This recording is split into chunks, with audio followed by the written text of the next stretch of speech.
Selamat pagi, hari ini kita belajar tentang piutang berdasarkan perikatan dan ganti rugi. Yang pertama, piutang berdasarkan perikatan.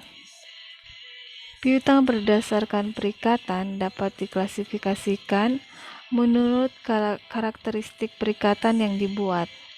Piutang berdasarkan perikatan disajikan menurut bentuk perikatan, meliputi pinjaman, jual beli, serta pemberian jasa dan kemitraan. Pengakuan perikatan. Peristiwa yang menimbulkan hak tagih yaitu peristiwa yang timbul dari pemberian pinjaman, penjualan kredit, dan kemitraan dapat diakui sebagai piutang dan dicatat sebagai aset di neraca apabila memenuhi kriteria. Yang pertama, diakui dengan naskah perjanjian yang menyatakan hak dan kewajiban secara jelas, dan yang kedua, jumlah piutang dapat diukur dengan andal. Pengukuran piutang perikatan. Yang pertama, piutang pemberian pinjaman. Piutang akibat pemberian pinjaman dinilai dengan jumlah yang dikeluarkan dari kas negara atau daerah, dan atau apabila berupa barang atau jasa harus dinilai dengan nilai wajar pada tanggal pelaporan atas barang atau jasa tersebut. Yang kedua, piutang penjualan kredit. Piutang dari penjualan diakui sebesar nilai suatu naskah perjanjian penjualan yang terutang atau belum dibayar pada akhir periode pelaporan. Apabila dalam perjanjian diisyaratkan adanya potongan pembayaran, nilai piutang harus dicatat sebesar nilai bersihnya. Yang ketiga, piutang kemitraan.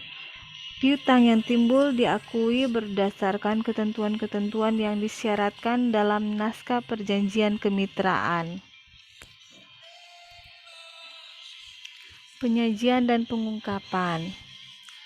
Akuntansi piutang perikatan setelah dilakukan identifikasi atas peristiwa-peristiwa yang menimbulkan hak tagih mengenai jenis pengakuan dan pengukurannya.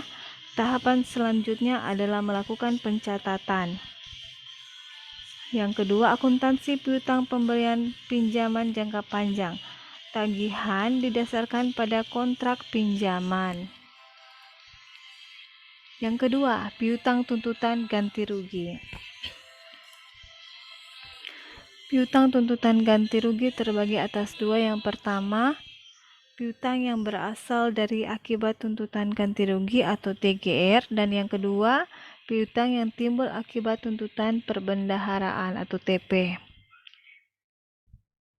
Piutang yang berasal dari akibat tuntutan ganti rugi, tagihan ganti rugi ini adalah piutang yang timbul karena pengenaan ganti kerugian negara atau daerah kepada pegawai negeri, bukan bendahara, sebagai akibat langsung ataupun tidak langsung dari suatu perbuatan melanggar hukum yang dilakukan oleh pegawai tersebut karena kelalaiannya atau karena kelalaian pelaksanaan tugas yang menjadi kewajibannya.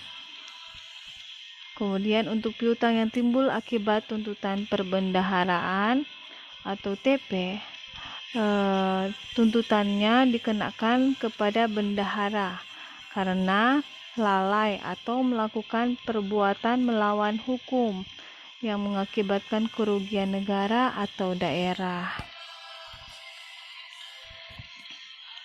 Pengakuan piutang tuntutan ganti rugi atau tuntutan perbendaharaan. SKTJM atau Surat Keterangan Tanggung Jawab Mutlak merupakan surat keterangan tentang pengakuan bahwa kerugian negara tersebut menjadi tanggung jawab seseorang dan bersedia mengganti kerugian tersebut. Pengakuan piutang ini baru dilakukan setelah terdapat surat ketetapan. Pengukuran piutang tuntutan ganti rugi atau tuntutan perbendaharaan. Pengukuran piutang ganti rugi berdasarkan pengakuan dilakukan sebagai berikut. Yang pertama, disajikan sebagai aset lancar sebesar nilai yang jatuh tempo dalam tahun berjalan dan yang akan ditagihkan dalam 12 bulan ke depan berdasarkan surat ketentuan penyelesaian yang telah ditetapkan. Dan yang kedua, disajikan terhadap aset lainnya terhadap nilai yang akan dilunasi di atas 12 bulan berikutnya. Kemudian pengungkapan chalk. Setelah disajikan di neraca, informasi mengenai akun piutang diungkapkan dalam catatan atas laporan keuangan. Informasi yang dimaksud berupa yang pertama, kebijakan akuntansi yang digunakan dalam penilaian pengakuan dan pengukuran seluruh jenis piutang. Yang kedua, rincian jenis-jenis saldo menurut umur untuk mengetahui tingkat kolektibilitas. Dan yang ketiga, menjelaskan penjelasannya atas penyelesaian piutang masih di Kementerian Negara atau lembaga, atau sudah diserahkan penagihannya kepada PUPN atau Panitia Urusan Piutang Negara.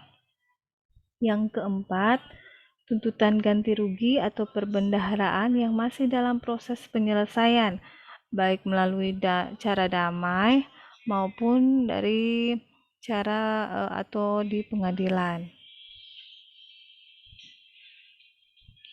Kemudian yang kelima, dalam hal terdapat barang atau uang yang disita oleh negara atau daerah sebagai jaminan, hal ini wajib diungkapkan. Materi kita sampai di sini dulu. Selamat belajar, semangat belajar.